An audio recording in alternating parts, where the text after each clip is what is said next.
Within Bleach, there are few titles that carry as much weight as Kenpachi. It is granted to an individual who has proven themselves to be the strongest Shinigami of that given era. According to Hanataro, during the Soul Society arc, the name Kenpachi means one who loves to fight, as they have used their blade to kill more opponents than any other Shinigami, and a Kenpachi is not going to fall no matter how many times that they are cut. The Kenpachi title is passed on in a brutally fascinating way, as Retsu Unohana had stated that there is only one Kenpachi every era. This is a set rule and also an unavoidable destiny. Unlike the captain positions within the Gotei 13, which are granted to individuals via examinations or recommendations, the title of Kenpachi can only be earned by killing the previous holder in battle. This means that as time goes on, each successor to the title represents a solid evolution in strength. Within Bleach and its spin-off light novels, we've encountered multiple Kenpachis, each with their own philosophies and fighting styles. In the manga, we learn of the original holder of the Kenpachi title, which is Unohana Yachiru,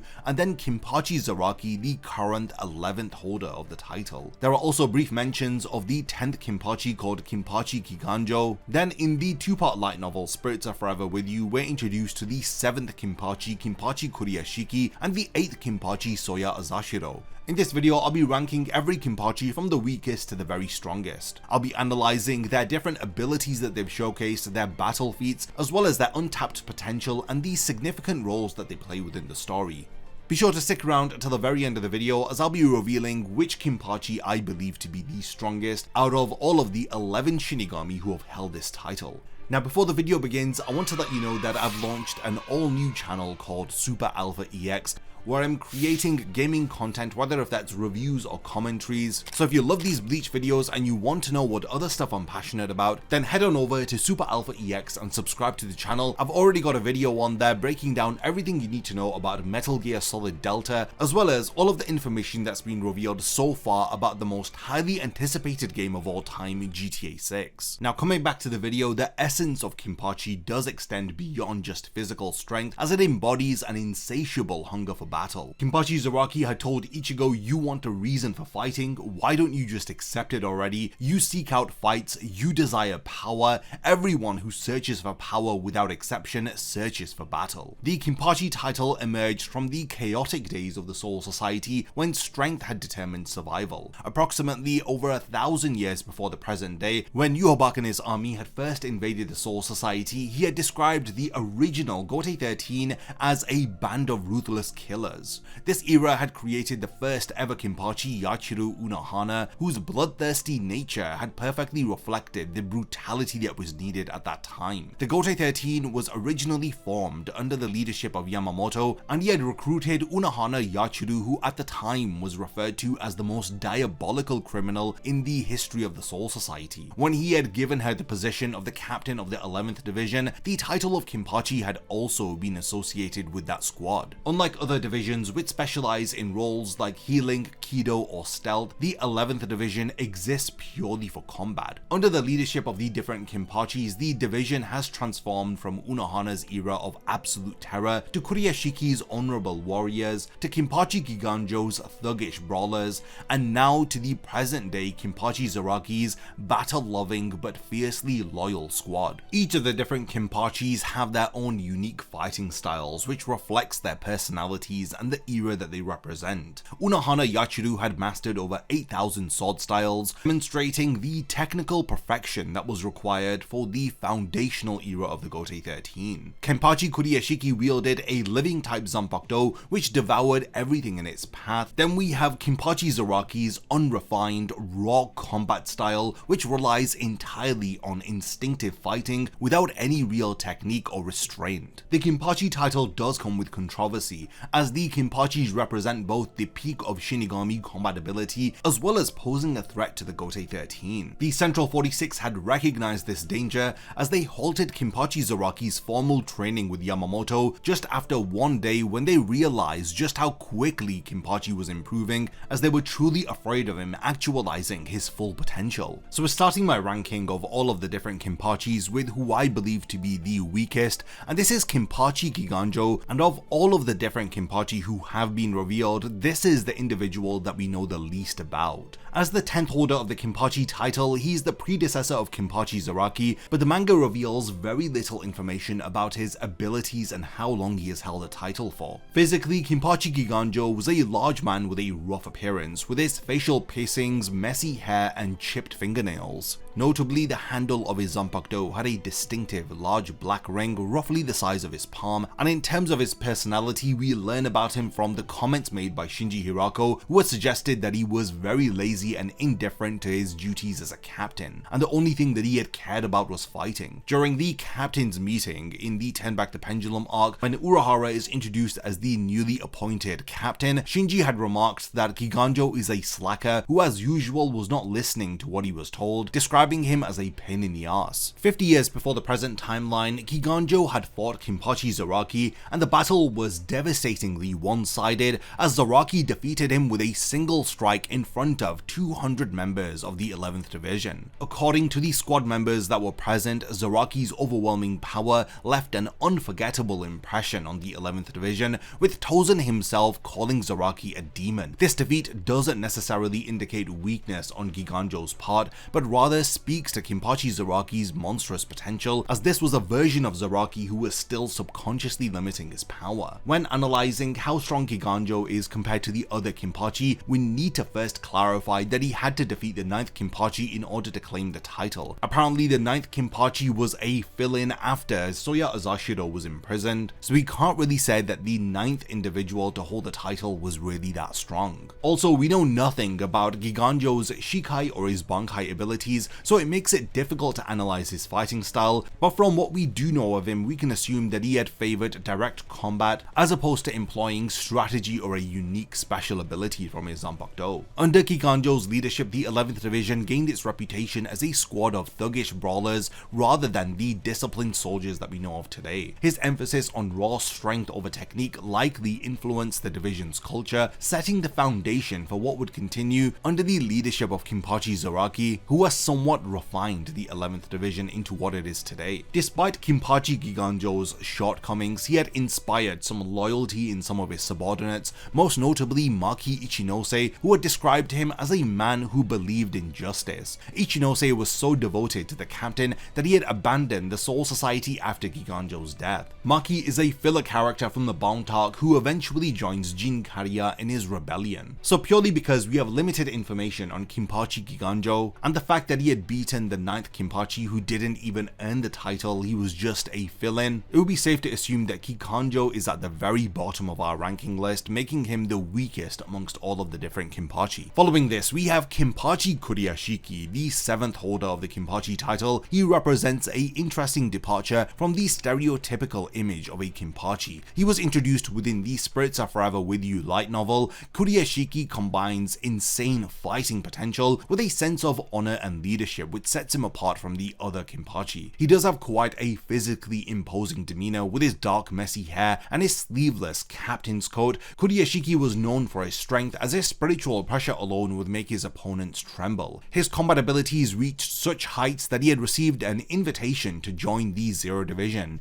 an honor which he had declined, stating that he doesn't think he'd be a good fit to protect the Soul King, as he doesn't want to hide away in a different dimension until an enemy shows up. In battle, Kurashiki was strong enough to defeat a Vastolore Hollow who had claimed to be one of Baragon's generals, but despite his insane power, he freely acknowledged his respect for individuals like Yamamoto, Unohana, and the heads of the Kuchiki and Shihoin clans. What truly sets Kurashiki above Giganjo is his zanpakuto, Gaku Kairo. In its Shikai form, it manifests as 13 bear-sized, eyeless creatures consisting almost entirely of enormous mouths and massive fangs. It is described as a living type zanpakuto, which is similar to Unohana's Minazuki. His Bankai summons enormous jaws from the ground, which devour everything, whether if it's living or non-living, friend or foe, except for himself. This power was so devastating that the Central 46 had actually forbidden its use within the Serite. When compared to the zanpakuto of the other Kenpachi, Gagaku Kairo stands out for its insane area of effect, as it can cause large-scale devastation rather than focusing on precision. division. His Bankai does have a drawback though. Once it is deactivated, he will be unable to use it again for up to 6 months. Unlike the other holders of the Kenpachi title who were solitary fighters,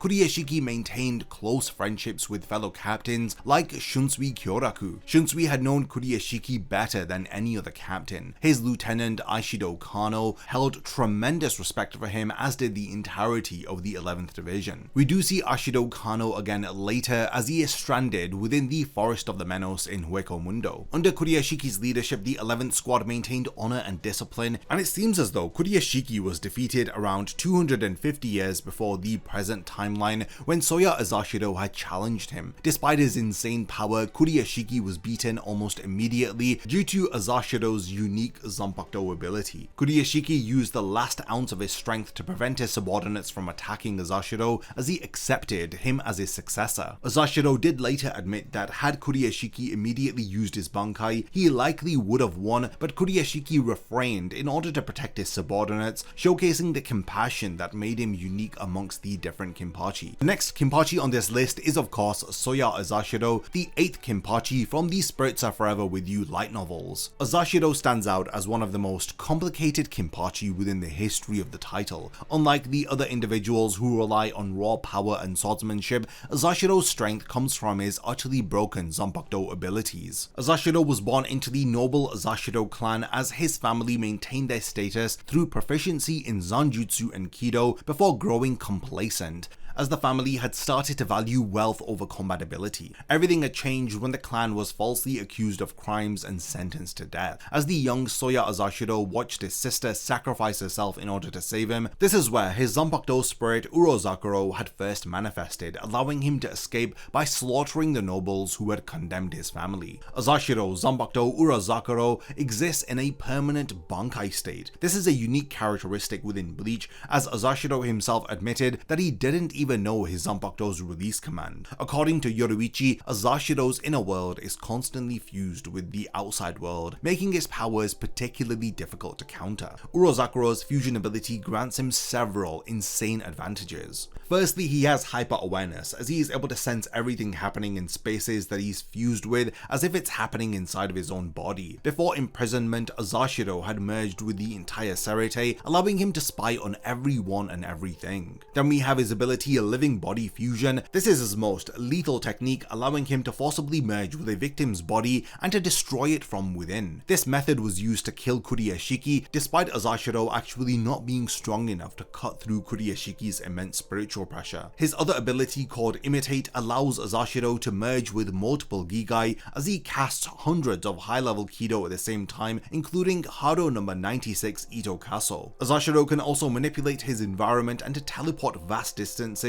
by melting between different locations. He is also able to merge with air as he becomes completely immune to physical attacks with this trait of intangibility. These abilities do come with some weaknesses, as according to Urozakuro, as long as the Bankai remains active, Azashido's body cannot be trained, as it prevents him from getting any stronger conventionally, thus leaving him severely weakened if his Bankai were to be negated. In terms of physical strength, Azashido was so weak that a thug from Rukongai would have probably been able to kill him. Also, because of his fusion abilities, it makes him vulnerable to absorption techniques. We learn about Azashido's tactical genius during his interactions with Kenpachi Zaraki. During their first fight, Azashido bombarded him with hundreds of simultaneous Ito Kaso spells as he had attempted to destroy his internal organs. When they had fought again, he was surprised by how quickly Kenpachi Zaraki had grown stronger. Aizen had later gone on to explain that Kenpachi Zaraki is able to subconsciously match his Reiatsu to the opponent that he is facing off against in order to enjoy battles for longer, as he theorized that had Azashido gone all out from the very beginning, then he could have defeated Kenpachi before his adaptation had occurred. Despite being physically weaker than all of the other Kenpachis, Azashido's broken abilities, his strategic intelligence, and his accomplishments place him very high in this ranking list, proving that the title of Kenpachi isn't solely reserved for those who possess high amounts of raw power. Next, we have Unohana Yachiru, who stands out as one of the most deceptive figures within all of Bleach. She appears to be a gentle, motherly healer whose true identity is revealed to be the first and most feared Kenpachi Kenpachi during the 1000-Year Blood War arc. The name given to her Yachiru is after her having mastered over 8,000 different sword styles. As the first Kenpachi, she was recruited by Yamamoto to join the original Gotei 13 over 1,000 years ago. Her skills pretty much encompass every aspect of combat. Her healing abilities, which made her the Soul Society's best healer, were originally learned from Tenjiro Korinji specifically for her to prolong her fights against worthy opponents. She is both the greatest healer while also being the most terrifying killer. While she was battling Kenpachi, she showed us overwhelming skill by fighting with a single hand,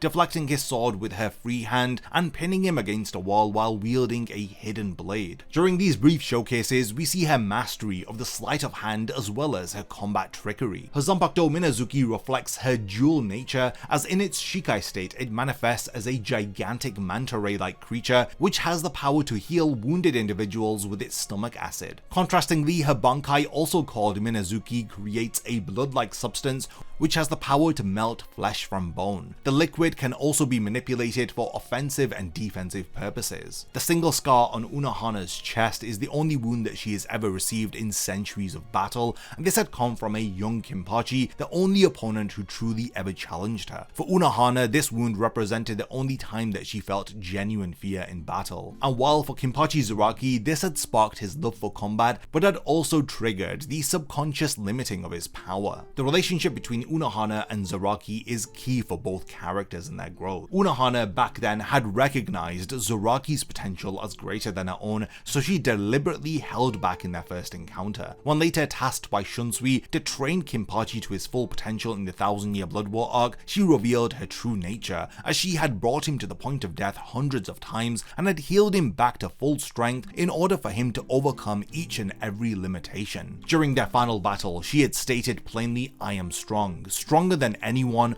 but you." She fatally wounded Kenpachi repeatedly, only to heal him and continue their fight, pushing him beyond his limits until he finally reached his true potential and he had surpassed her. She had fulfilled what she had believed to be her purpose, which was to undo those limitations that she was responsible for, stating that this was the sin that she had committed against Zaraki. When comparing Unohana to the other Kenpachis, her tactical mastery and her experience place her far above Kikanjo and above Kuriashiki in just conventional combat. In terms of Azashiro, the matchup becomes more complicated, as her vast experience may allow her to counter his broken abilities, but his internal attacks that he is able to do may still pose an overwhelming threat for her to overcome, even with the insane durability that she possesses. Unohana's ultimate sacrifice as she dies at the hands of Kenpachi in order to unlock his true potential represents the perfect end to her character arc. The original cold-blooded killer giving way to an even greater threat,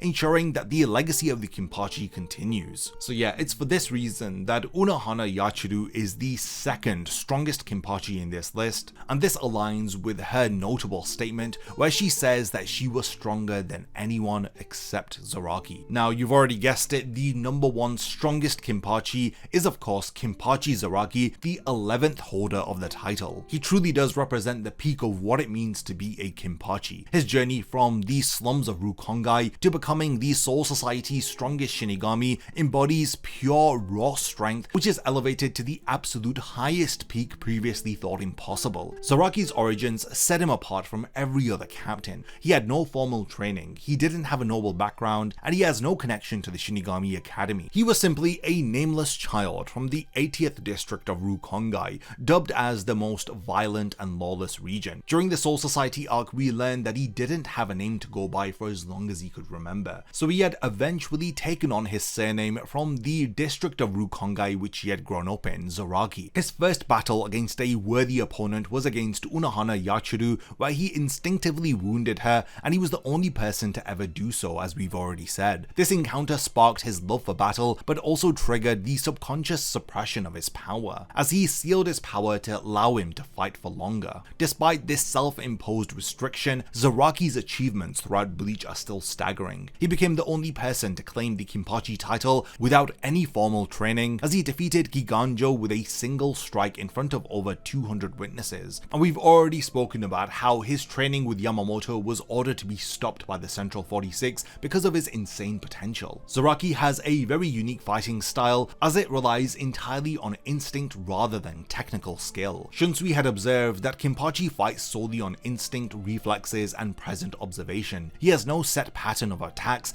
and he steadily improves with every exchange. This improvisational fighting style makes him unpredictable, and it allows him to adapt mid-battle in ways that technical fighters are unable to do. For the majority of Bleach, Zaraki didn't even know the name of his Zanpakuto, as he was the only captain in the Gotei 13 with this limitation. Imagine being a captain who has no Shikai or Bankai. When he eventually hears the name of his Zanpakuto at the end of his training with Unohana, we see him utilize his Shikai during his battle against Gremi. We learn that his Zanpakuto is actually one of the most destructive cutting weapons in the series, transforming into a massive axe war cleaver while in its Shikai form, and with a single swing of this sword, able to cut a meteor which is capable of destroying all of the Serite. Kenpachi Zaraki has some insane feats. He was able to defeat Noitora despite his impenetrable skin. He had fought on par with Yami, the strongest Espada. After he had activated his Resurrection, he single-handedly defeated 3 Sternritter during the first Quincy invasion, and this is while other captains with fully fleshed out Shikai and Bankai were struggling against a single Sternritter, and he also survived Gremi's Void of Space as he cut his way out of it, and not to forget his battle with Gerard Valkyrie, where he had forced the oversized Schutzstaffel member to repeatedly evolve in order to survive. What set Zaraki at the peak of this ranking list is his evolution after he had trained with Unohana. Here he removes his subconscious limitations and his power reaches insane heights. His incredible Bankai transformation revealed during his battle with Gerard showcases power that is so overwhelming that even his own body was unable to contain it. Upon activating his Bankai, Kenpachi's physical appearance alters drastically as his skin turns red, as he has black markings over his body,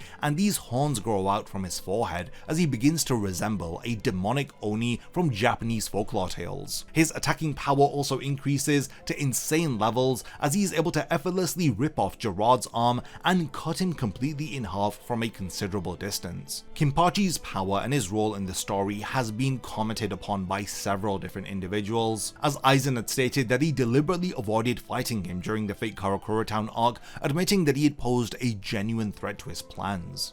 Yuobak had also designated Kenpachi as a special war potential because of his fighting strength. Then following the events of the manga, the Can't Fear Unworld light novels explicitly confirm him as the strongest Shinigami alive. What sets Kenpachi Zaraki apart from the other individuals who have held the Kenpachi title is his unlimited potential for growth, and I'm really looking forward to seeing how his Bankai appears to be during the Hell arc, which is set 12 years after the 1000-year Blood War arc, where Kenpachi first reveals his Bankai. Hopefully in those 12 years, Kenpachi has been able to properly master this power, and he is able to activate this form while retaining full conscious control over it. So yeah, it's this combination of raw power, battle instinct, unlimited potential for growth, which makes Kenpachi Zaraki the strongest Kenpachi. So yeah, there you have it. This is my video ranking every single Kenpachi that we've seen from the weakest to the very strongest. I haven't talked about the 2nd to the 6th Kenpachi as well as the 9th Kenpachi because we know nothing about them.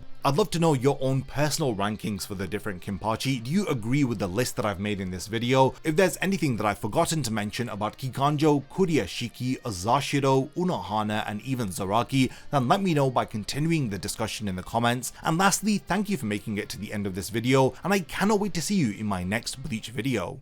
A massive thank you goes out to all of my amazing Patreon supporters for helping to make this video possible. If you also want to support the channel and see your name in the end of my videos, then check out my Patreon, which has loads of perks like early video access and so much more. Thank you for sticking around till the end of the video, and whatever you contribute will mean a lot to me.